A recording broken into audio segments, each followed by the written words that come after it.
Newsom could pass a lie detector test on saying anything. Like there's a coldness inside that he's allows a sociopath. I think he's a snake oil salesman. I think he's a liar, and I think that he destroyed the state of California. Sometimes politics feels like a bad Netflix series that just won't end. The same characters, the same plot twists, the same predictable nonsense. But every once in a while, something happens that makes even the most loyal fans of the political drama stop and think, wait a second, maybe the main character isn't who we thought he was. That's exactly what's happening right now with Gavin Newsom. And let me be clear, this isn't your typical Newsom is a bad governor rant. This is something deeper because the mask is slipping, folks. And it's not just conservatives calling him out anymore. When people on the left, yes, the left, start exposing Newsom for who he really is, that's when you know it's serious. Kasparian from the Young Turks, a woman who built her career defending progressive causes, recently dropped a bombshell. She called Gavin Newsom what many of us have been saying for years, a sociopath. And honestly, when even your own cheerleaders start calling you cold-blooded, it might be time to rethink that whole future president fantasy. Shafted Californians who have lost everything in wildfires. The fire in Paradise, California was absolutely devastating. An entire community burnt down. But let's take a step back and ask why this even matters. Gavin Newsom has been painted as the golden boy of the Democratic Party, the guy with Hollywood looks, smooth speeches, and enough charm to sell water to a drowning man. He's the one they keep floating as the backup plan if Biden completely falls apart, the supposed savior waiting in the wings. But here's the real question. What happens when people finally realize that the so-called savior might actually be part of the problem? Got some talent, I think, and charming for sure. But like, what is going on? Is he aware of that? I've asked him, and I can't You really find him charming? Well, in a kind of reptilian. Let's start with the wildfires. If you're from California, you already know this story too well. Entire towns wiped out and families losing everything. And right in the middle of this tragedy, Gavin Newsom strutted around acting like he had everything under control. He bragged about helicopters, water supplies, and fire trucks, painting a picture of a state fully prepared for disaster. But when the flames came, reality hit harder than a freight train. More than half the fire trucks broke down, hydrants ran dry, and the dam was already destroyed. It was like promising Californians a safety net only to hand them a paper napkin when they fell. And while people were choking on smoke and watching their lives turn to ashes, Newsom was busy polishing his PR image. That's not leadership, that's deception with a smile. Devoted to winning people over.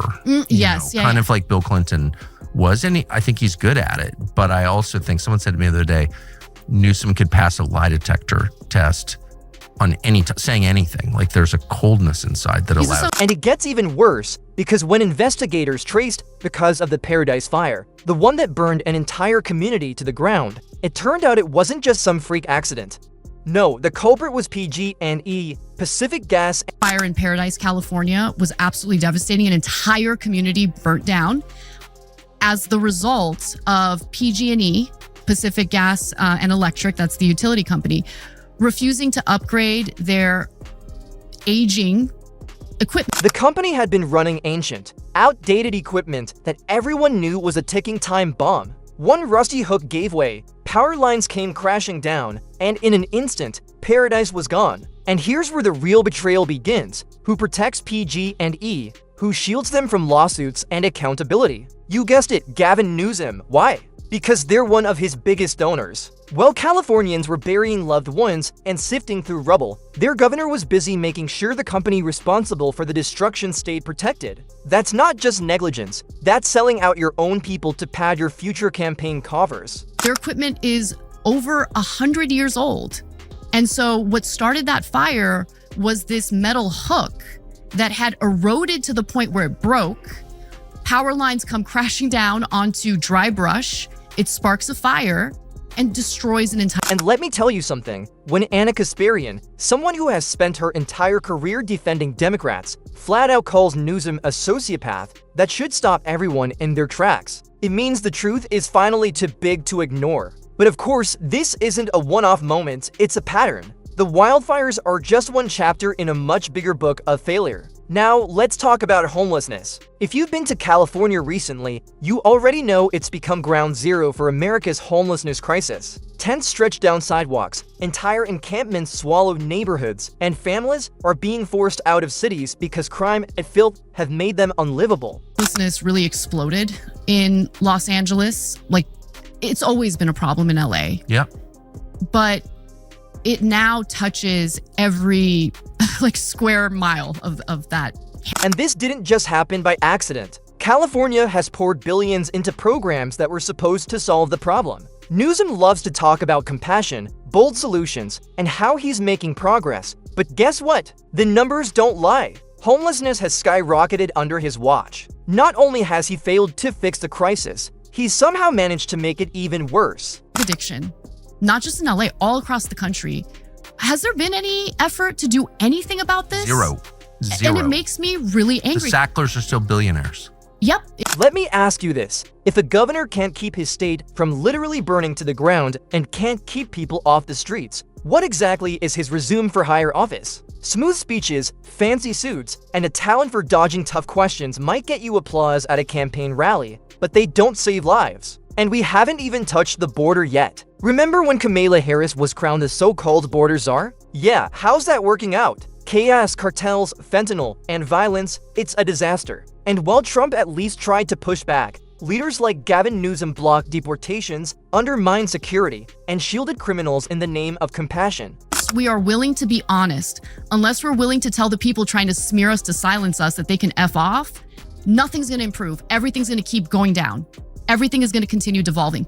In my lifetime, this country has only gotten worse, not better. You know what? That's not compassion. You know what it really is? Betrayal. Because here's the ugly truth. Gavin Newsom, Kamala Harris, AOC, take your pick of any progressive darling. They're all playing the same game. It's never about results. It's about image, about optics and applause lines. They live for the cameras but vanish the moment the real work begins. And Americans are sick of it. I want real authenticity. I want real accountability. I want politicians who are willing to see that the policies they advocated for aren't working quite as they intended, and they're willing to recalibrate, admit that maybe they got something. Now let's zoom out for a second, because this isn't just about one man. It's about a Democratic Party that has perfected the art of distraction. Whenever they don't want you looking at their failures, the wildfires, the homelessness, the broken border, they throw shiny objects in your face. Remember the Russia collusion story that dragged on for years and produced nothing? Remember the endless gender debates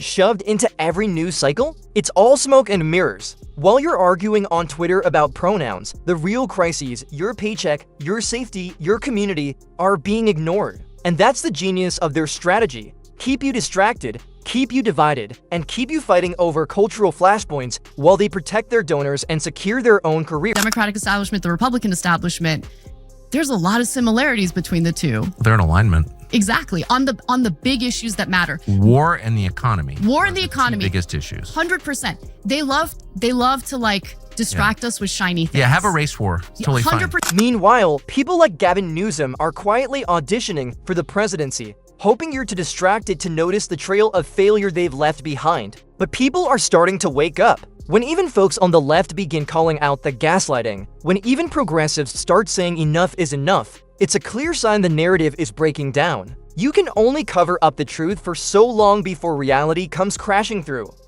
They love to distract us with shiny things. Yeah, have a race war. It's totally 100%. Fine. Yeah. All these social issues. By the way, social issues are important. I'm not minimizing them, but the way that they're framed by the establishment. And here's the bottom line. Folks, Gavin Newsom doesn't represent the future of America. He represents everything broken about politics today.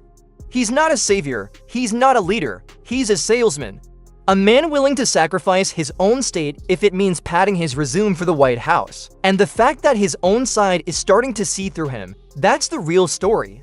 So let me leave you with this question. How many more smooth talkers do we have to suffer through before we start demanding results? How many more times? Do we have to watch our leaders put donors above people, optics above solutions, and politics above lives? Because until we start holding these people accountable, really accountable, nothing is going to change. But here's the good news. The more the mask slips, the harder it is to put back on. And Gavin Newsom's mask is cracking faster than he can keep up. If you agree that America deserves better than a snake oil salesman in a tailored suit, smash that like button, hit subscribe, and drop your thoughts in the comments. Do you think Newsom still has a shot at the presidency, or has he already burned his chances the same way California burned under his watch? Because at the end of the day, it's not just about him, it's about us and whether we're willing to stop falling for the show and start demanding the